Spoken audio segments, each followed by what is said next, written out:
E aí, família, vamos lá? Tá na hora do vídeo. Pois é, né? Aumenta os chamados para a pílula do dia seguinte sem receita no Japão. Uma organização de educação sexual sem fins lucrativos, sediada em Tóquio, diz que viu um aumento nas pesquisas online sobre gravidez indesejada de adolescentes durante a pandemia de coronavírus. Isso levou o grupo a instar o governo a diminuir as restrições às pílulas anticoncepcionais de emergência. Someia Asuka é a diretora de um grupo sem fins lucrativos que pede o acesso às pílulas anticoncepcionais de emergência sem a necessidade de receita médica. Durante a pandemia, sua organização respondeu perguntas sobre gravidez principalmente por e-mail. Ela diz que o número de consultas quadruplicou. Acreditamos que algumas das pessoas que entraram em contato foram vítimas de agressão sexual ou violência doméstica, diz ela. Alguns deles precisavam de comprimidos, mas desistiram porque não queriam ver um ginecologista. Os médicos recomendam tomar o medicamento anticoncepcional de emergência ou a pílula do dia seguinte dentro de 72 horas após a relação sexual, embora existam alguns tipos que anunciam uma janela de até 120 horas. É bastante, hein? A OMS o classifica como medicamento essencial e muitos países oferecem sem receita nas farmácias.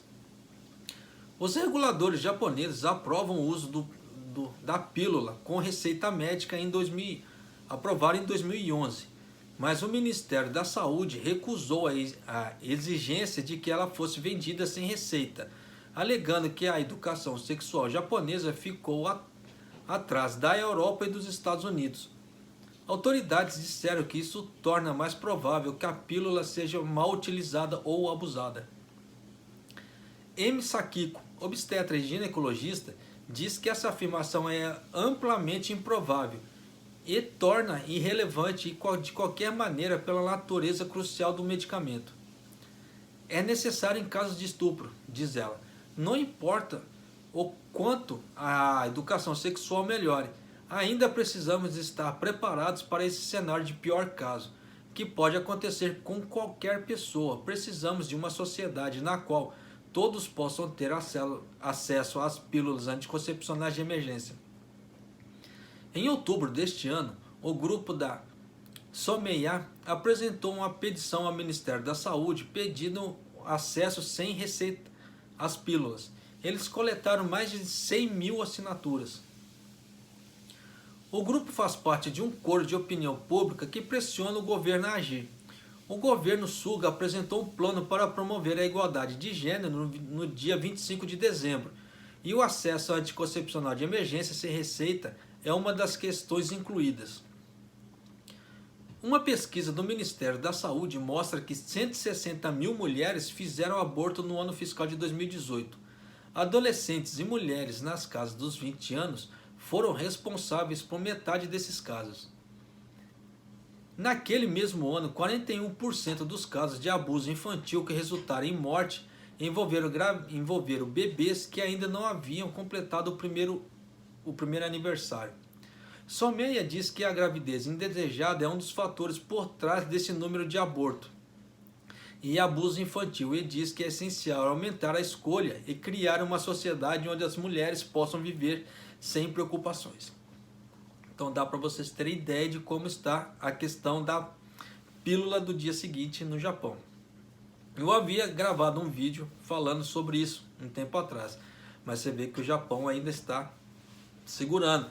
Mas o tio Suga, né, o primeiro-ministro Suga, ele propôs algo. Vamos ver se o parlamento japonês vai aceitar ou não. De qualquer maneira, isso aí é cenas para o próximo capítulo. Não dá para comentar muita coisa a mais, porque enquanto não vier a resolução disso, fica complicado. Mas sinal que já estão caminhando para isso, né? Só de ter algo proposto é melhor que não ter proposta nenhuma. Tá certo? Então, sinal que pelo menos o primeiro-ministro está tentando dar uma vazão a isso, né? Bacana. Que o Abe não quis. O ex-primeiro-ministro Shinzo Abe não quis nem saber dessa questão. Tanto que ele, às vezes, vira e mexe, batia essa questão e ele largava desculpa aquele termo ali, né? Eu tocava o foda-se, não, larga pra lá que a gente tem coisa mais importante pra ver, né? Palavras, dependendo, dá pra vocês entenderem, né? Porque eu não quero levantar julgamento nem nada. Então, mas dá pra vocês entenderem como é que é a questão aqui no Japão. Existe muito conservadorismo aqui no Japão. Como eu já falei, o parlamento japonês é composto de pessoas com mais idade. Pessoas com mais idade, dependendo da pessoa, aquela mente assim, desse tamanho, fechada, né? Que ela não se abre a novas possibilidades, porque você está vendo que o mundo está mudando, só que aquela transição para ela não faz sentido. E nisso aí vai dando no que dá, tá certo? Mas de qualquer maneira, o tio Suga já está tentando propor alguma coisa. Então vamos ver o que vai dar. Espero que o parlamento japonês aceite esse tipo de coisa, porque vai ajudar muito a mulherada aqui no Japão. Tanto que dá para vocês terem ideia, também dou uma outra matéria que eu gravei aqui pro canal sobre as trainees, os estagiários técnicos aqui no Japão que engravidam. Porque se elas tivessem acesso a esse tipo de pílula, não precisavam chegar no ponto que chegou, de ter que abandonar bebês ou fazer abortos, né? E nisso acabou levando à prisão de algumas delas, infelizmente. Com a pílula poderia ajudar muito a situação delas, né? Mas uma coisa que eu posso pedir para vocês, né? Sexo consciente, tá? Tanto para homens como para mulheres. Consciência, tá? Porque uma vida, né, ela é importante, seja ela de qual forma for. Então, se puder evitar o aborto, ou se não quiser ter que abortar, ou deixe de ter o momento, ou se previna. No caso assim, previna-se, né? Porque métodos anticoncepcionais tem aí, aqui no Japão, tem aos montes, tá? Então, previna-se, não custa nada. Aí muita gente fala, mas é igual chupar bala com papel. Sim, mas é melhor você chupar uma bala com papel do que você correr o risco de ter que praticar um assassinato, porque o aborto ele é um assassinato. Aí a mulher pode falar, não, meu corpo, minhas regras. Sim, mas você está matando uma vida, tá? Então, independente do seu corpo e suas regras, a partir da hora que você está tirando uma vida, você está praticando o quê? Né?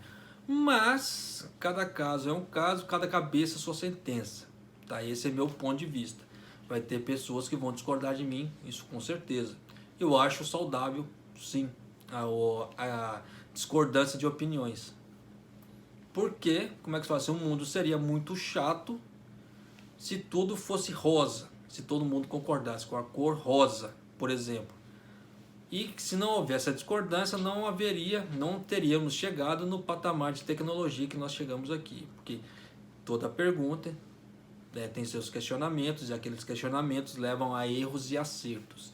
E nesses erros e acertos é que nós vamos galgando a nossa evolução, seja física, seja mental, seja intelectual, seja financeira, não é? Dentro de erros e acertos, concordâncias e discordâncias. Todos nós estamos evoluindo de alguma forma, uns mais rápidos, outros mais devagar, mas todos estão seguindo, tá certo? Então, um abraço e até o próximo vídeo.